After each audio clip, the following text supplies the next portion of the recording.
Once upon a twinkling time not too long ago, but not quite now, there was a little prince named Imad who didn't sleep like ordinary children, while most kids curled up beneath their blankets and drifted off to dreamland.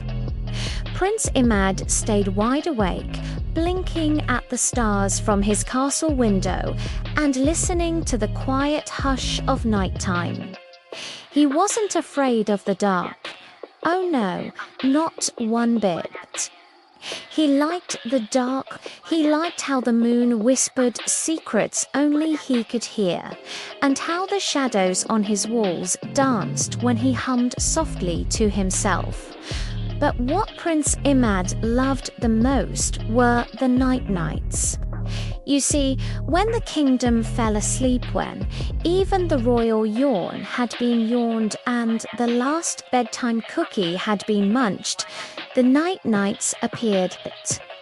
They were not knights in shiny, clanky armor with swords and shields. No, these knights wore cloaks stitched from the night sky, helmets woven from cloud mist, and boots that made no sound at all.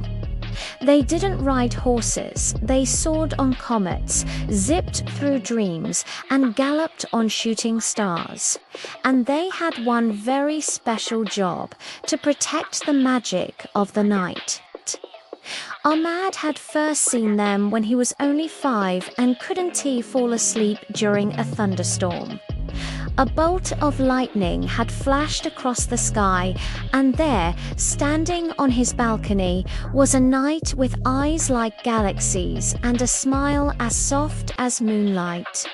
"Good evening, Prince Imad," the knight had said in a voice that sounded like it came from far away and very close at the same time. "We've been watching over you." From that night on, every time Imad stayed up just a little bit past bedtime, he would spot a shimmer in the shadows, a flicker in the sky, and whoosh, the nights would arrive. They took him on quiet adventures through sleeping cities and over glowing dream meadows.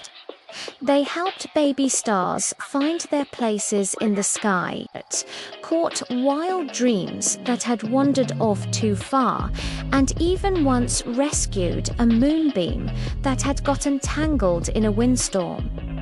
But one night, something changed. Imad was lying in bed with his favorite blanket tucked under his chin, waiting for the familiar shimmer of stardust. But the sky stayed still. The shadows didn't dance. The air felt odd, like it was holding its breath. Then, suddenly, a gentle knock tapped on his window, not a loud knock, but a ting, like a pebble made of light.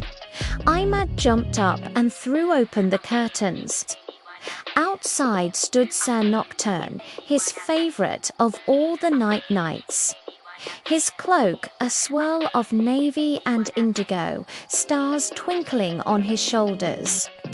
Imad continued, everything magical in the night lives because of us, right?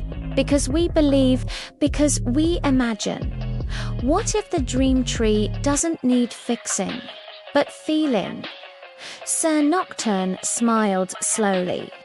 Leave it to a child to see what we forgot to feel. Imad stepped forward. The maze opened for him, its glow brightening just a little as he walked. He didn't rush. He walked with the quiet certainty of someone who knew he was doing something important. Along the path, he whispered his favorite dreams of flying pancakes, of tickle monsters that only giggled, of giant books that read you to sleep. He passed the whispering pool and dropped in a memory of Mum singing lullabies. He stopped at the wishing bench and told it how he once wished for a little brother. and now had the best baby in the world if he did drool on everything. With each word, the maze shimmered brighter. Finally, he reached the dream tree. It stood still and silent, like it was waiting to hear something special.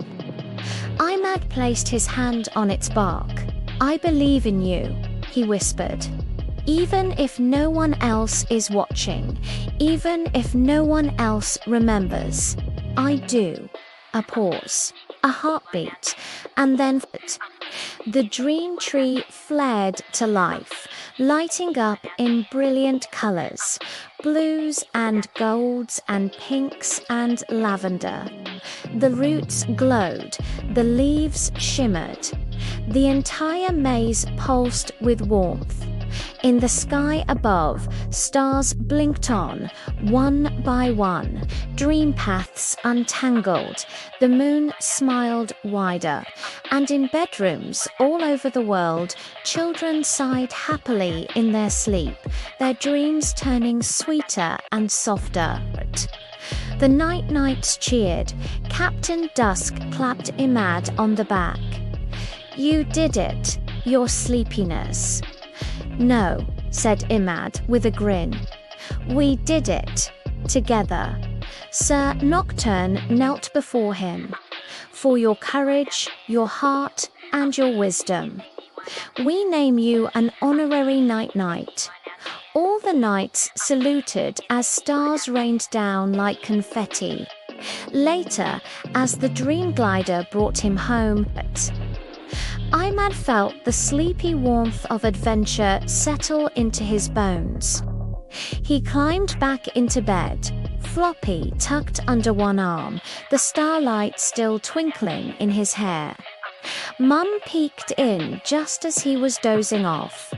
"Long night?" she asked, brushing a speck of stardust from his cheek. Imad smiled sleepily. Saved the dream tree. Got knighted. All in a night's work. Mum kissed his forehead. "Good night, my brave little prince."